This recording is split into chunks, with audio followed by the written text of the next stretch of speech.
ভেবে দেখুন তো, একটি নির্দিষ্ট বয়সের পর জন্ম নেওয়ার কারণে আপনি সারা জীবনে কখনোই বৈধভাবে একটি সিগারেটও কিনতে পারবেন না। শুনতে কাল্পনিক মনে হলেও এমন কঠোর আইনই বাস্তবে রূপ নিতে যাচ্ছে যুক্তরাজ্যে। তরুণ প্রজন্মকে তামাকের মরণ নেশা থেকে বাঁচাতে এক ঐতিহাসিক বিল পাশের পথে এগিয়ে যাচ্ছে দেশটি। সাবেক প্রধানমন্ত্রী ঋষি সুনাকের হাত ধরে শুরু হওয়া এই পরিকল্পনা এখন কার্যকর করতে যাচ্ছে বর্তমান লেবার সরকার। বিস্তারিত থাকছে প্রতিবেদনে।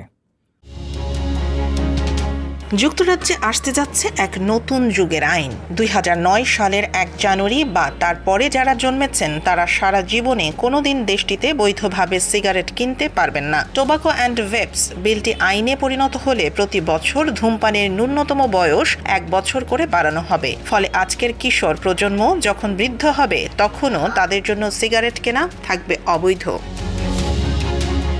ব্রিটেনের লক্ষ্য স্পষ্ট, ২০৩০ সালের মধ্যে ইংল্যান্ডকে পুরোপুরি ধূমপান মুক্ত করা। গত ৩৫ বছরে দেশটিতে ধূমপানের হার অর্ধেকে নেমে এলেও সরকার একে ৫% নিচে নামিয়ে আনতে চায়। ২০০৭ সালে জনসমক্ষে ধূমপান নিষিদ্ধ এবং ২০১৬ সালে সাধারণ প্যাকেজিং চালুর পর এটি তামাকের বিরুদ্ধে সবথেকে বড় আঘাত।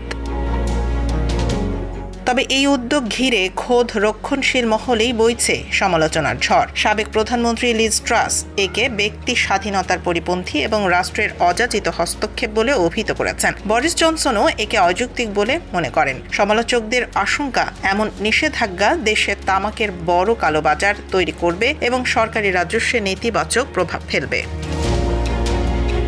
বিশ্বজুড়ে এমন আইনের অভিজ্ঞতা মিশ্র। নিউজিল্যান্ড ২০২২ সালে একই আইন করে পিছিয়ে এলেও মালদ্বীপ ২০২৫ সাল থেকে এটি কার্যকর করতে বদ্ধপরিকর। যুক্তরাজ্যের এই নতুন আইনে সিগারেটের পাশাপাশি ভেপিং বা ই সিগারেটেও কঠোর বিধিনিষেধের প্রস্তাব রয়েছে। বিশেষজ্ঞরা মনে করেন ধূমপান ছাড়ার সমাধান হিসেবে ভেপিং এখনও পুরোপুরি নিরাপদ বা কার্যকর প্রমাণিত নয়।